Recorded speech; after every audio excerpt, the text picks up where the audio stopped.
The rain lashed against the windshield of my old sedan, a relentless drumming that mirrored the dull ache settling in my chest. It wasn't a physical pain, not yet, but the insidious throb of a day already gone sideways, promising more of the same. I was Alara Thorne, 43 years old, and currently navigating the treacherous, slick roads leading into Ashland, Virginia. My destination, the Total Wine on Broad Street. I'd lived in Ashland for years before relocating 2 counties away, and this particular store used to be my weekly pilgrimage. It was a familiar, if slightly impersonal, sanctuary of fermented grapes and distilled spirits. Tonight, however, it felt like the final boss of a video game I hadn't signed up for. The craving for a specific vintage of Petit Syrah, one that perfectly complemented the slow-cooked lamb shoulder I planned for the holiday weekend, had driven me the 60 miles through this miserable downpour. A fool's errand, perhaps, but a determined one. I considered myself a practical woman, jaded by years of navigating corporate labyrinths and the infuriating illogic of bureaucracy. I'd seen good ideas crushed by arbitrary rules, careers derailed by minor infractions of obscure policies, and genuine effort dismissed by unyielding systems. My own quiet satisfaction often came from finding the cracks in those systems, a trait that had saved my skin more than once in the brutal world of business development. There was a particular sting to an inflexible policy, a cold disregard for individual circumstances, that always lit a slow-burning fuse within me. Tonight, however, I just wanted my wine. I pulled into the vast, half-empty parking lot, the wind buffeting the car, and sprinted inside, shaking off the droplets from my coat. The store was a familiar panorama of towering shelves, bottles gleaming under the fluorescent lights. I spent a leisurely hour gathering the Petit Syrah, a few artisanal cheeses, and a couple of lesser-known craft beers for some holiday get-togethers. My basket was heavy, a promise of warmth and good company despite the gloomy weather outside. When I finally approached checkout, the young woman behind the register greeted me with a practiced smile. Her name tag read Chloe. She was probably still in college, perhaps just trying to make it through her shift. I returned her smile, slid my basket forward, and she began scanning my items with efficient clicks. "All right, ma'am, can I see your identification, please?" Chloe asked, her voice bright. "Of course," I replied, already reaching for my wallet. I pulled out my driver's license and handed it to her. It was a reflex, a part of the process, something I did without a second thought.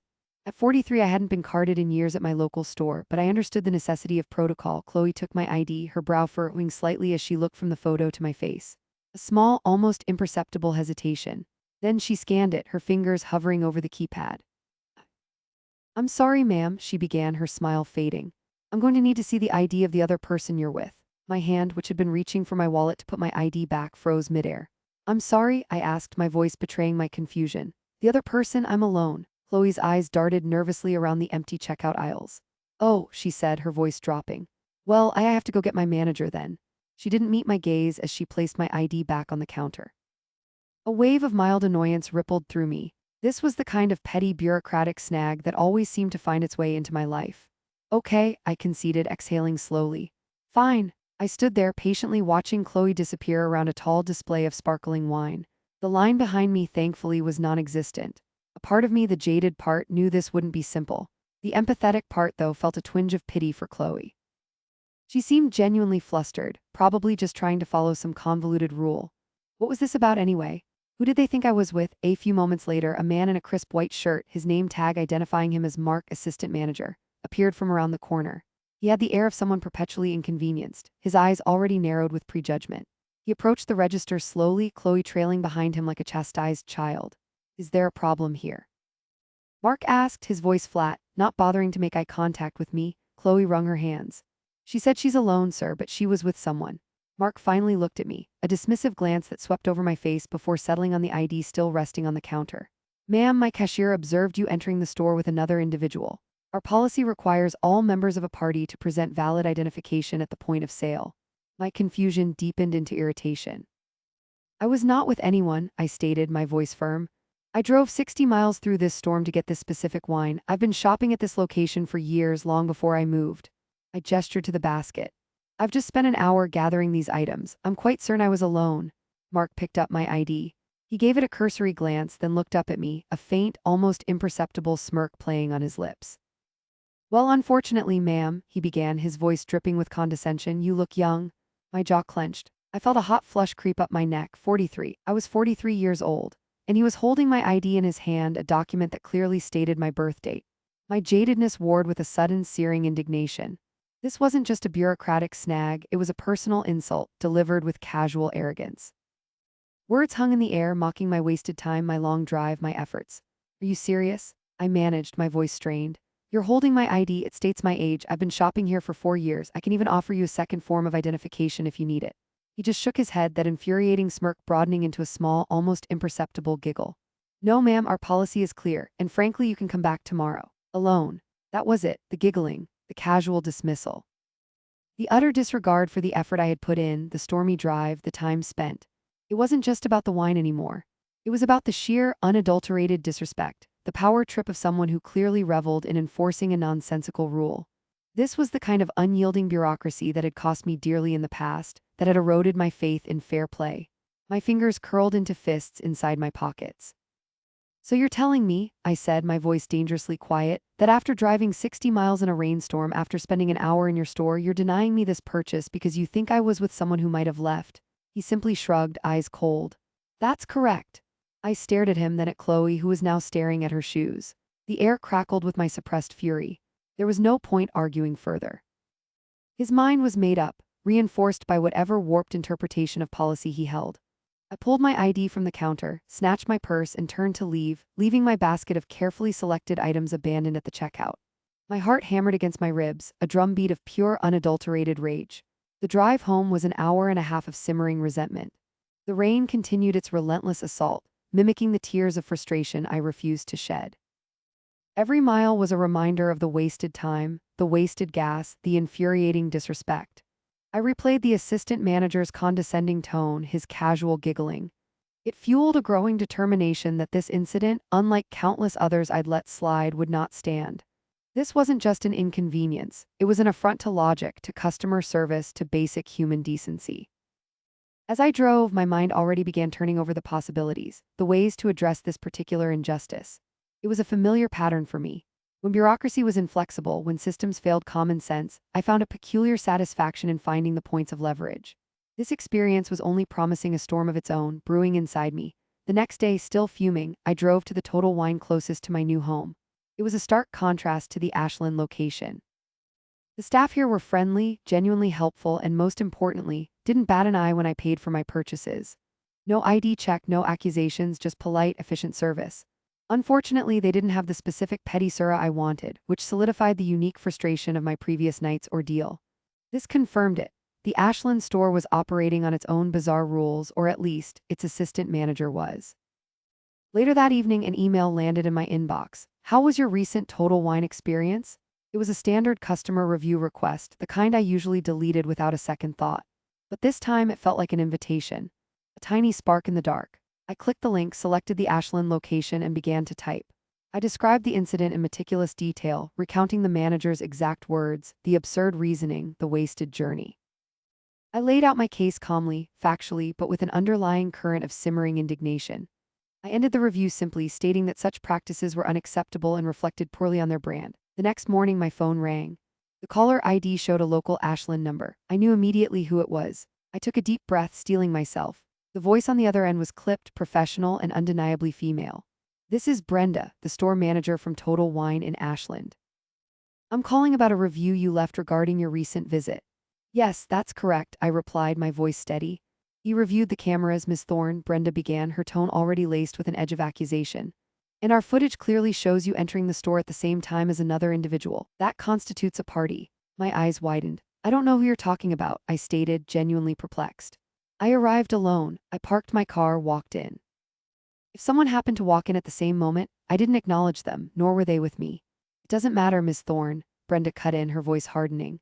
Our policy is that if you enter with someone, they are part of your party. Our employees observed this individual leaving the store approximately 30 minutes before you attempted to check out. Therefore, they needed to return with their ID to complete your transaction. I felt a fresh wave of outrage wash over me. This was beyond absurd. So you're telling me that people can't simply walk into your store at the same time as another person? That makes them a party by default? And if someone does leave the store, even if they're a stranger, they have to drive back to show ID for my purchase? I paused, letting the ridiculousness hang in the air. And if this was your policy and your employees observed this alleged person leaving, why wasn't I informed then? Why was I allowed to continue shopping for another 30 minutes, wasting my time, only to be denied at checkout? Brenda was unmoved. To complete the transaction, Miss Thorne, they would have had to drive back with their ID. That is our policy. Her voice was devoid of apology, empathy, or even a hint of understanding. It was a wall of corporate rigidity. My jaded side had expected little, but even I was surprised by the sheer nastiness of her attitude. It was an insult to injury, confirming every suspicion I had about their blatant disregard for customer experience. I had almost moved past the incident, but her belligerence stirred the pot, reigniting the flame of injustice. My motivation, the quiet satisfaction of seeing such unyielding bureaucracy disrupted, began to churn. Even if that's your policy, I retorted, which I highly doubt, a simple apology for the inconvenience, for the wasted time, might have been in order. Instead, you call me to argue and confirm your employees were just watching me, waiting to deny me, she huffed. Our employees were doing their job, Miss Thorne, and the policy is clear. The conversation went nowhere. Brenda was a brick wall, unyielding and smug. I hung up the phone, my hand trembling slightly. My initial anger had solidified into a cold, determined resolve. This wasn't just about a bottle of wine anymore. It was about challenging the arbitrary power trip, the disrespectful treatment, the fundamental unfairness of their policy. It resonated with every time I had witnessed or experienced similar bureaucratic cruelty, particularly the incident where a meticulously planned business deal had fallen apart due to a minor, obscure clause in a corporate contract, ruining months of work and countless hours. That memory, fresh as ever, fueled my fire. I spent the next few hours meticulously researching Total Wine's online policies. I scoured their website, digging through their terms and conditions, their FAQ sections, their customer service mandates. And there it was, buried deep. Our policy clearly states that this only applies to parties at checkout. At checkout, not upon entering, not anyone who happens to be nearby. It was explicit. The Ashland store, or at least Brenda and her assistant manager, had been completely wrong, willfully misinterpreting or outright fabricating a policy. This was the fuel to my growing fire. They had lied. They had gaslit me. They had wasted my time and treated me with utter contempt, all under the guise of an inflexible policy that didn't even exist as they described it. As I continued my digital deep dive, another policy caught my eye, a seemingly innocuous detail that would soon become the cornerstone of my strategy. Any online order not picked up within a week will be issued a full refund to your original payment method. A slow smile spread across my face. Oh, this was promising. This was the chink in their bureaucratic armor. This was the leverage. This was the Achilles heel of their rigid, unyielding system. I could almost hear the gears turning in my head, the plans beginning to form. This wasn't about getting my wine anymore. It was about making a point, a statement that would reverberate through their poorly managed store. Later that evening, I sat with a couple of friends, sipping the wine I'd purchased from the other Total Wine, recounting my infuriating tale. They listened, jaws dropping, their outrage mirroring my own. They really told you looked too young while holding your ID. Sarah, my oldest friend, exclaimed, her voice incredulous. And then the manager basically called you a liar? Mark, her husband, added, shaking his head. That's just a power trip, pure and simple. Their reactions validated every ounce of my anger. It wasn't just me, this was genuinely unacceptable. We talked about how much hassle it must be for retail workers, especially during the holidays, to deal with large orders, particularly those for curbside pickup. I knew people who worked in retail had seen the chaos of online order fulfillment during the pandemic. The massive carts, the overflowing shelves, the constant scramble to find specific items. It was a logistical nightmare if not managed perfectly. This insight, this empathy for the workers, not the management, provided a critical piece of my emerging strategy. If I couldn't punish the managers directly, I could certainly inconvenience their system, and in doing so expose its flaws to their superiors. The anger and the wine had a synergistic effect. My mind, usually a whirlwind of careful calculations, began to drift into the realm of poetic justice. I wanted to hit them where it hurt, not financially but logistically. I wanted to disrupt their carefully constructed, arbitrary world. My jadedness transformed into a cold, precise focus. My resourcefulness, usually reserved for business challenges, was now honed on a personal vendetta. I wasn't just angry anymore, I was formulating. You know, I mused, a glint in my eye, Total Wine has a policy that if you don't pick up an online order within 7 days, they automatically refund it. Sarah raised an eyebrow. So, I continued, a smile spreading across my face. What if someone placed a truly massive, truly inconvenient online order? The biggest, heaviest, most space-consuming order possible. And then just never picked it up, Mark's eyes widened. Oh, Alara, you wouldn't. Oh, I would, I affirmed, a thrill running through me. This was it. This was my moment of ultimate reckoning with unyielding bureaucracy. This was my satisfaction in disrupting a system that had so casually disrespected me. This was the perfect manifestation of my motivation. I pulled out my laptop, my fingers already flying across the keyboard. It was late past 9, but I felt a surge of energy. I navigated to the Total Wine website, ensuring I selected the Ashland, Virginia location. My goal was simple: make their lives a living hell for 7 days, then let their own policy finish the job. I started adding items to my virtual cart. I didn't want cases, I wanted individual bottles. The heaviest, cheapest ones, the ones that took up the most space. I envisioned their curbside pickup area, right at the front, behind a counter where customers could see it. I wanted this order to be a monument to their incompetence, a visible testament to their disrupted system. First, I went for the cheap vodkas. Tito's was popular, always in demand, and came in large, heavy bottles. I found their stock quantity listed for each item. My finger hovered over the Add to Cart button, a mischievous grin playing on my lips. 238 bottles. The entire supply. Add to cart. Done. That alone was going to be a nightmare for them. People would come in asking for Tito's only to be told it was all reserved for a single online order. The ensuing customer frustration, the inevitable demands for a manager, it brought a quiet satisfaction to my soul. Next, I targeted the whiskeys, then the cheap tequilas.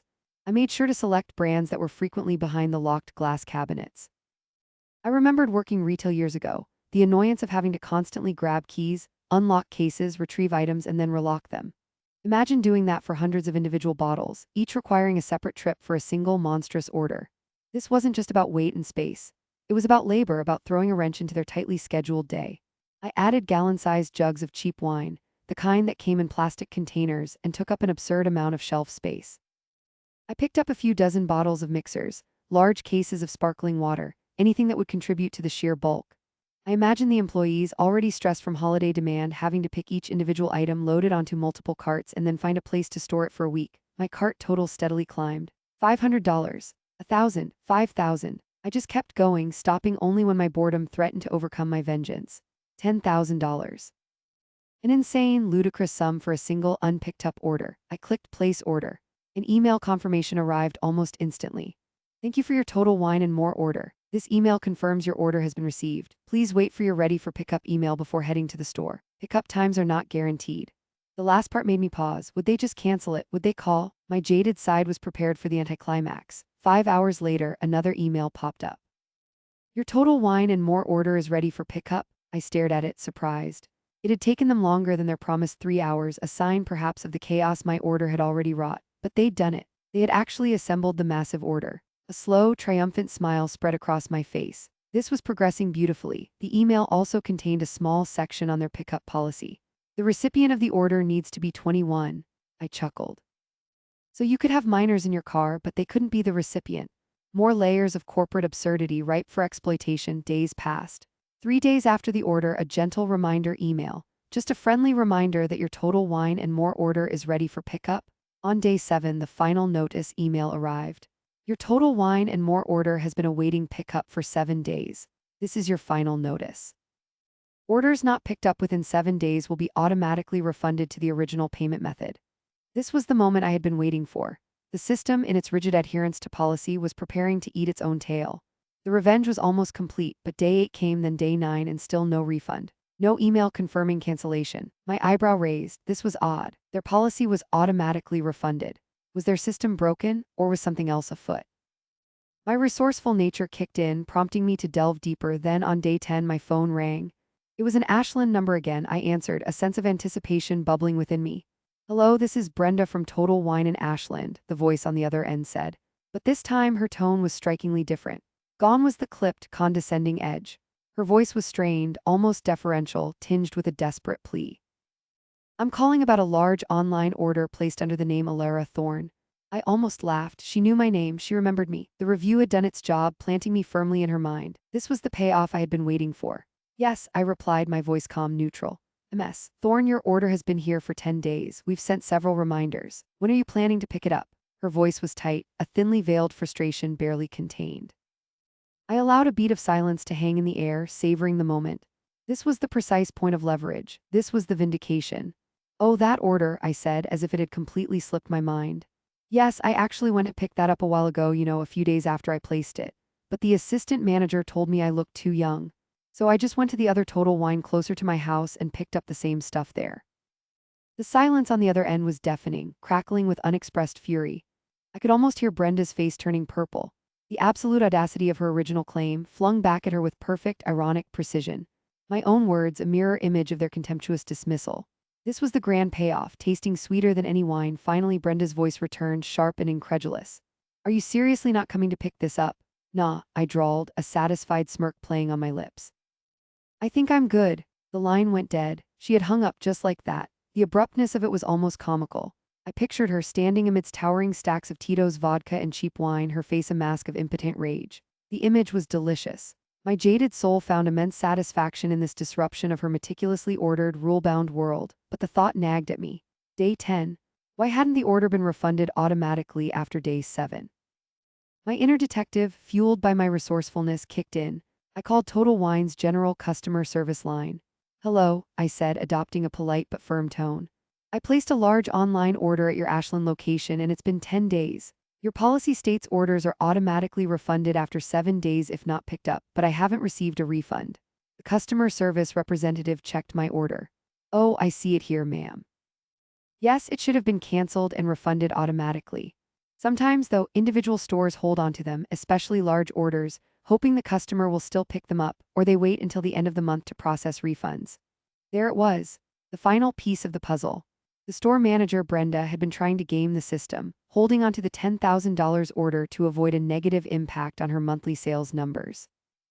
My giant, inconvenient order sitting there was a ticking time bomb she was trying to defuse on her own terms. Another example of unyielding bureaucracy, but this time it was their own management trying to bend the rules for their benefit rather than the customers. Well, I stated, my voice firm, I'm not picking it up. I need you to cancel and refund that order right now. The representative, bless her for her efficiency, processed it immediately. Within minutes, I received an email confirmation. Your Total Wine and More order has been canceled and a full refund of $10,000 is being processed. A profound sense of vindication settled over me. It wasn't about the money, of course, it was about the principle. I had held a mirror up to their absurd policies, their disrespectful employees, and their managers' shady attempts to manipulate the numbers. The cost of their arrogance was now a tangible $10,000 refund, a sum they would certainly have to explain to their district manager. I imagined Brenda, forced to report the massive refund, to explain the reasons behind it. Your higher-up asked you why your store had to refund someone $10,000? I mused aloud to the empty room. Explain to them what you did, Brenda. The entire incident, from the initial affront to the precise, measured retaliation, felt like a perfect, if bittersweet, resolution. There was no grand fanfare, no public shaming beyond what the store would face internally. But for me, it was a quiet, deeply satisfying victory against the forces of petty tyranny and corporate arrogance. It was a reminder that even the most rigid systems have vulnerabilities, and that sometimes, the most effective revenge is simply making the system consume itself. My motivation, seeing such unyielding bureaucracy disrupted, had been met with a precise and satisfying payoff. It confirmed my belief that justice, even in its most personal, understated forms, could still be found. Subscribe to Tales of Revenge channel for new revenge stories daily.